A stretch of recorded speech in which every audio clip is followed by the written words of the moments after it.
Cancer ദിനത്തോട് ഇങ്ങനെയൊരു വേർതിരിവ് കാണിക്കണോ? ചില ആഘോഷങ്ങൾ കെങ്കേമമായി ആഘോഷിക്കുന്നത് പോലെ ചില ആരോഗ്യ ദിനങ്ങളും കെങ്കേമമായി കൊണ്ടാടാറുണ്ട്. ഉദാഹരണത്തിന് ലോക ഹൃദയ ദിനമാണ് ആരോഗ്യ ദിനങ്ങളിൽ ഏറ്റവും ആഡംബരമായി ആഘോഷിക്കപ്പെടുന്നത്. കാരണം ആരോഗ്യ ദിനങ്ങളിൽ ഏറ്റവും ലാഭകരം ലോക ഹൃദയ ദിനമാണ്.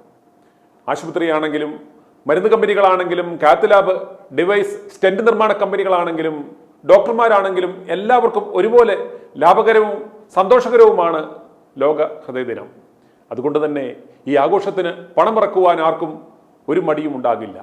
ഇത്രയും വലിയ ദിനാചരണം നടത്തിയിട്ടും അവബോധം വരുത്തിയിട്ടും ലോകത്തിൽ ഏറ്റവും കൂടുതൽ ആളുകൾ ഇപ്പോഴും പ്രതിവർഷം മരിച്ചു വീഴുന്നതും ഈ ഹൃദ്രോഗം കൊണ്ടാണ് എന്ന് പറയുമ്പോഴാണ് ഈ ആചരണങ്ങളുടെ ഉദ്ദേശശുദ്ധിയെക്കുറിച്ചും ഇത്തരം ആചരണങ്ങളുടെ പ്രസക്തിയെക്കുറിച്ചും നാം ചിന്തിക്കേണ്ടുന്നത്. ഹൃദ്രോഗം കഴിഞ്ഞാൽ ഏറ്റവും കൂടുതൽ ആളുകൾ ലോകത്ത് മരിക്കുന്നത് ക്യാൻസർ രോഗം ബാധിച്ചാണ്. ക്യാൻസർ എന്ന് പറയുമ്പോൾ പലതരം ക്യാൻസറുകളും പല അവയവങ്ങളെ ബാധിക്കുന്ന ക്യാൻസറുകളുമുണ്ട്. പക്ഷേ എന്തോ ഹൃദ്രോഗം പോലെ ക്യാൻസർ രോഗത്തോട് നല്ല ശതമാനം ആശുപത്രികൾക്കും അത്ര താല്പര്യം പോരാ. കാരണം ആശുപത്രി കച്ചവടം നടത്തുന്നവരുടെ കാര്യം പറഞ്ഞാൽ ക്യാൻസർ ചികിത്സാ കേന്ദ്രങ്ങൾ തുടങ്ങുവാൻ ആളുകൾക്ക് അത്ര താല്പര്യം പോരാ. കാരണം ഇൻവെസ്റ്റ്മെന്റ് വലുതും ലാഭം അല്പം കുറവുമാണ് എന്നതാണ് കാരണമായി പറയുന്നത്. അതുപോലെ ക്യാൻസർ ചികിത്സാ കേന്ദ്രം എന്ന് ബ്രാൻഡ് ചെയ്യപ്പെട്ടാൽ അതിൻ്റെ മുന്നിൽ കൂടെ യാത്ര ചെയ്യുവാൻ പോലും പലർക്കും ഇന്നും പേടിയാണ്. അതുകൊണ്ട് തന്നെ ക്യാൻസർ ചികിത്സാ കേന്ദ്രം എന്ന ബോർഡ് വെച്ചാൽ അവിടെ മറ്റൊരു ഡിപ്പാർട്ട്മെന്റിൽ പോലും ആള് കയറില്ല.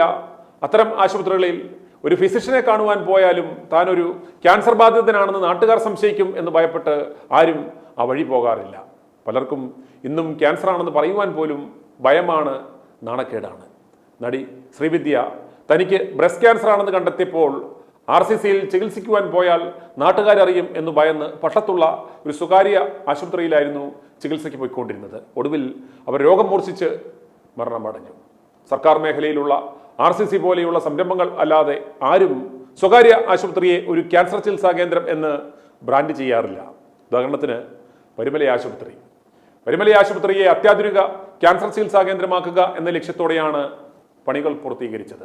ഒരു അത്യാധുനിക ക്യാൻസർ ചികിത്സാ കേന്ദ്രത്തിനായി ക്യാൻസർ ബാധിച്ചു അപ്പനും അമ്മയും ഉറ്റവരും മരിച്ച അനേകർ കോടികൾ ഈ പ്രോജക്റ്റിനായി സംഭാവനകൾ നൽകി. അങ്ങനെ പറഞ്ഞായിരുന്നു പണം പിരിച്ചത്. മുറികൾ സ്പോൺസർ ചെയ്തു. എന്നാൽ ഉദ്ഘാടനത്തിന് അല്പം ദിവസത്തിന് മുമ്പ് ആശുപത്രി വ്യവസായ രംഗത്തെ ചില പ്രമുഖർ അന്നത്തെ കാതോലിക്കയായിരുന്ന പൗലോസ് പറഞ്ഞു, നിങ്ങൾ പരുമല ക്യാൻസർ സെന്റർ എന്ന പേരിൽ പ്രസ്ഥാനം തുടങ്ങിയാൽ മറ്റ് ഡിപ്പാർട്ട്മെന്റുകൾ ഇരുന്നു പോകും. ക്യാൻസർ മാത്രമായി ഒരിക്കലും ലാഭകരമായി കച്ചവടം നടത്തുവാൻ പറ്റില്ല. ഈ ഡിപ്പാർട്ട്മെന്റിനെ ഫീഡ് ചെയ്യണമെങ്കിൽ മറ്റ് ഡിപ്പാർട്ട്മെന്റുകൾക്ക് പ്രാധാന്യം നൽകി ക്യാൻസറിന് അത്ര പ്രാധാന്യം കൊടുക്കാതിരിക്കുക എന്ന്. പൗലോസ് കാതോലിക്ക ബാബ അതുപോലെ ചെയ്തു. അതുകൊണ്ട് ഇന്ന് പ്രസ്ഥാനം ലാഭത്തിൽ പോകുന്നു. അപ്രകാരം ചെയ്ത പൗലോസ് കാതോലിക്കയും അദ്ദേഹത്തിന്റെ ജ്യേഷ്ഠ സഹോദരനും ഒടുവിൽ ക്യാൻസർ ബാധിതനായി പരുമല ആശുപത്രിയിൽ തന്നെ ചികിത്സ നടത്തിയാണ് മരണപ്പെട്ടത് എന്നത് മറ്റൊരു സത്യം. നമുക്കറിയാവുന്ന പല പ്രമുഖരും രാഷ്ട്രീയ നേതാക്കളായിക്കോട്ടെ, മത നേതാക്കളായിക്കോട്ടെ, അഭിനേതാക്കളായിക്കോട്ടെ, പലരും മരണപ്പെട്ടിട്ടുള്ളത് ക്യാൻസർ ബാധിതരായി ആണ്.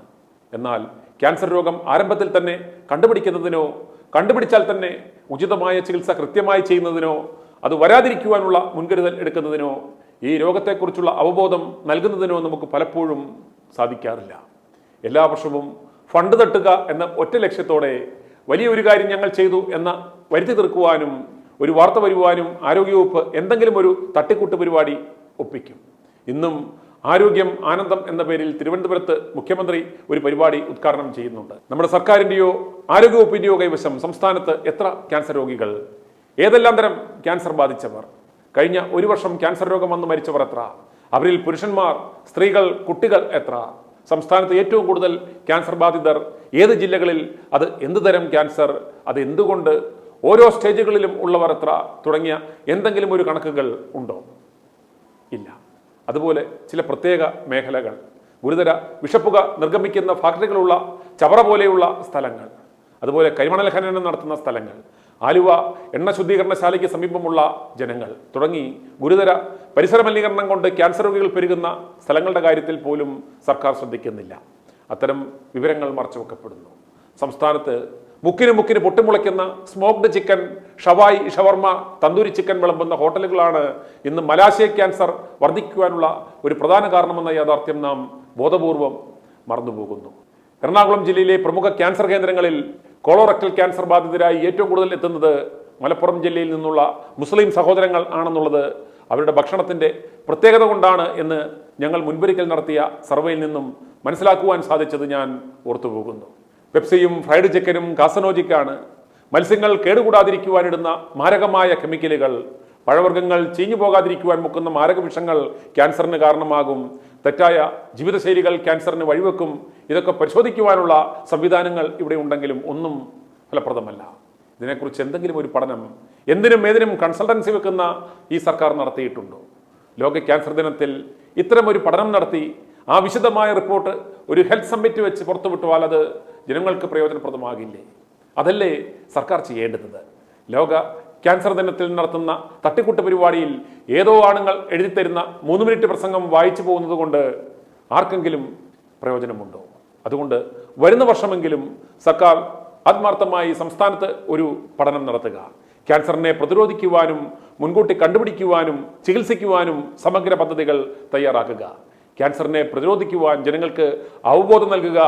അങ്ങനെ വരുമ്പോൾ മാത്രമാണ് ഇത്തരം ദിനാചരണങ്ങൾക്ക് പ്രസക്തി ഉണ്ടാകുന്നത്. i2i News, an eye for truth. i2i News subscribe ചെയ്തിട്ടില്ലാത്തവർ ഇപ്പോൾ തന്നെ സബ്സ്ക്രൈബ് ചെയ്യുക. നോട്ടിഫിക്കേഷൻ ലഭിക്കുവാൻ ബെൽ ബട്ടണും അമർത്തുക.